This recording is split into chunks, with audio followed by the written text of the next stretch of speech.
Account open કરવું હોય તો એની આખી જ પ્રોસેસ હું આ વિડીયોમાં બતાડી દઈશ. તો તમે આ વિડીયો જોઈ લેજો વેન્ટેજમાં એકાઉન્ટ ઓપન કરવા માટે.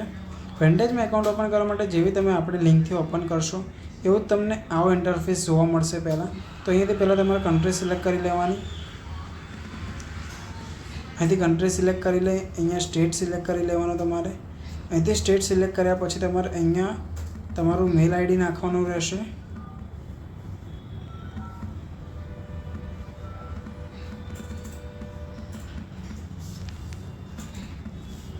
પછી તમારે અહીંયા પાસવર્ડ નાખવાનો રહેશે.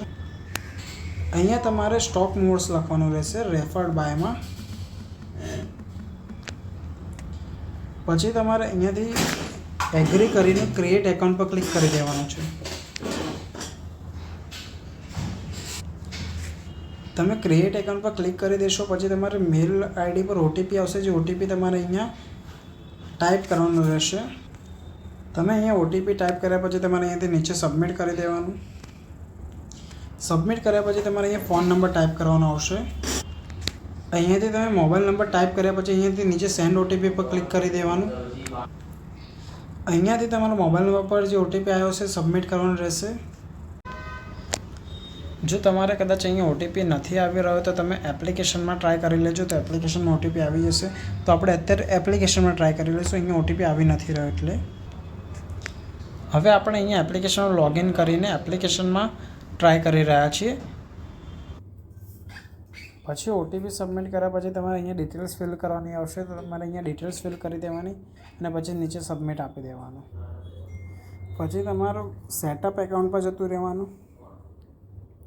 સેટઅપ એકાઉન્ટ પર ગયા પછી તમારે અહીંયા પ્લેટફોર્મ 5 સિલેક્ટ કરવાનું.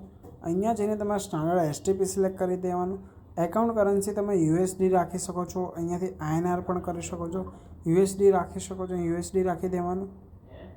પછી અહીંયાથી નીચે એગ્રી પર ક્લિક કરીને અહીંયાથી સબમિટ કરશો એટલે તમારું એકાઉન્ટ ઓપન થઈ જશે. પછી તમારું એકાઉન્ટ અહીંયા ઓપન થઈ ગયું છે. તમે અહીંયાથી લાઈવ એકાઉન્ટ પર જઈને તમારું એકાઉન્ટ ઓપન થઈ ગયું હશે. પછી તમારે અહીંયાથી તમારું આઈડેન્ટિટી વેરિફિકેશન કમ્પ્લીટ કરેલું અને અહીંયા ઉપરથી વેરીફાઈ પર જવાનું. અહીંયાથી પછી તમારે ઉપરનો ઓપ્શન સિલેક્ટ કરીને કન્ટિન્યુ કરી દેવાનું છે. પછી તમારે અહીંયા પછી તમારે બધી ડિટેલ્સ ફિલ કર્યા પછી તમારે અહીંયા નીચે કન્ટિન્યુ પર ક્લિક કરી દેવાનું. કન્ટિન્યુ પર ક્લિક કર્યા પછી તમે અહીંયા ડોક્યુમેન્ટ ટાઈપમાં તમારે જે પણ ડોક્યુમેન્ટ અપલોડ કરી શકો છો. પછી તમે અહીંયાથી ફ્રન્ટ સાઈડ અને બેક સાઈડ તમારા ડોક્યુમેન્ટને અપલોડ કરીને અપલોડ કરી દેશો તો તમારું એકાઉન્ટ અહીંયા ઓપન થઈ જશે.